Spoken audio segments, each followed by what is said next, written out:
Hello everyone, Lib here. Coming to you today to talk about a project that I have been working on over the past couple of months. For about 3 months, every morning I've been getting up and reading the plays of Shakespeare. It's one of those things I've always wanted to do, to read all of Shakespeare's plays. So it has been a great opportunity for me to read the way Shakespeare has identified the human condition, the highs, the lows, the tragedy, the comedy, all the different ways human beings are in the world are in Shakespeare. So I wanted to share that with you. But today was a particularly interesting day because the first act of a play I opened up was called Two Gentlemen of Verona. Now, Two Gentlemen of Verona is a very special play to me. It's something that takes me way, way back to the beginning of my love for Shakespeare. When I was a sophomore in high school, I decided that it was absolutely right that I should be a director. And so I encouraged several of my friends and fellow students to join with me on this enterprise, and I directed them in a couple of scenes from Two Gentlemen of Verona for our school's Renaissance Fair. So I found a lot of pictures today that documented that experience. Had some great memories of some of my former cast members, Steve Van Epps, Nan Becker, Helen Robison, just to name some. And it was a great, great time in my life. So I thought you might enjoy having a look at this memory of mine. And just with a little background, Two Gentlemen of Verona is a story of four star-crossed lovers who are not sure who loves who, but eventually I think they get it right. So I'd like to share this with you at this particular time. Hope you enjoy it. An excerpt from Two Gentlemen of Verona by William Shakespeare. Cease to persuade, my loving Proteus. Home-keeping youth have ever homely wits. Would not affection change thy tender days to the sweet glances of thy honored love? I would rather entreat thy company to see the wonders of the world abroad, than living dully, sluggardized at home, wear out thy youth with shapeless idleness. But since thou lovest, love still and thrive therein, even as I would when I to love begin. And Proteus replies, Wilt thou be gone, sweet Valentine? Adieu! Think on thy Proteus when thou haply seest some rare, noteworthy object in thy travel. Wish me partaker in thy happiness, when thou dost meet good hap, and in thy danger, if ever danger do environ thee. Commend thy grievance to my holy prayers, for I will be thy beadsman, Valentine. And I, on a love's book, pray for my success? Upon some book I love, I'll pray for thee. That's on some shallow story of a deep love, how young Leander crossed the Hellespont.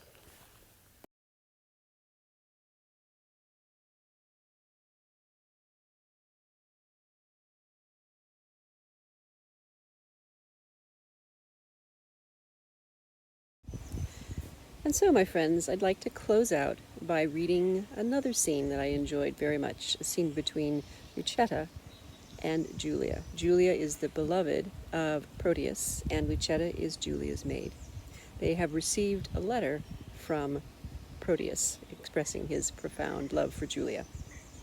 Scene 2, the same, garden of Julia's house. Enter Julia and Lucetta. But say, Lucetta, now we are alone, wouldst thou then counsel me to fall in love? Ay, madam, so you stumble not unheedfully. Of all the fair resort of gentlemen that every day with parle encounter me, in thy opinion, which is worthiest love?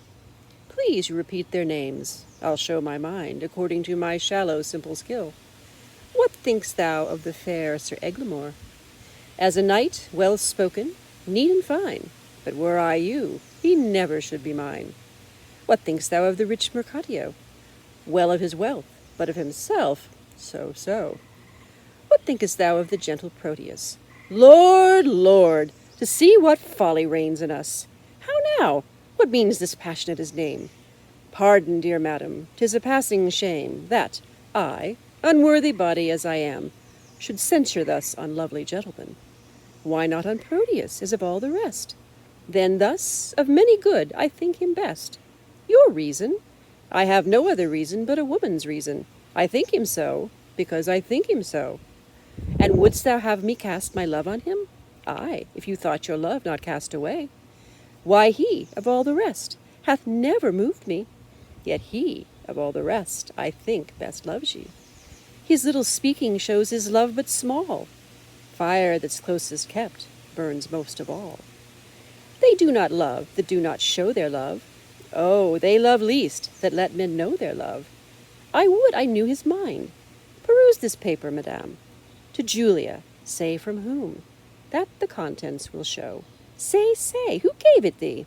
Sir Valentine's page, and sent, I think, from Proteus. He would have given it you, but I, being in the way, did in your name receive it. Pardon the fault, I pray. Now by my modesty, a goodly broker, dare you presume to harbor wanted lines, to whisper and conspire against my youth? Now trust me, 'tis an office of great worth, and you an officer fit for the place. There, take the paper, see it be returned, or else return no more into my sight. To plead for love deserves more than fee, than hate. Will ye be gone, that you may ruminate? And yet, I would I had overlooked the letter. It were a shame to call her back again, and pray her to a fault for which I chid her. What a fool is she, that knows I am a maid, and would not force the letter to my view, since maids in modesty say no to that which they would have the profferer construe aye. Fie, how wayward is this foolish love, that like a testy babe will scratch the nurse, and presently all humbled kiss the rod. How churlishly I chid Lucetta hence, how willingly I would have had her here, how angrily I taught my brow to frown, when inward joy enforced my heart to smile. My penance is to call Lucetta back, and ask remission for my folly past. What ho, Lucetta? Well, I hope you've enjoyed that. It was a great pleasure to rediscover this part of my life, and I hope that you enjoy having this chance to be introduced to two gentlemen of Verona. Much love to y'all. Lib.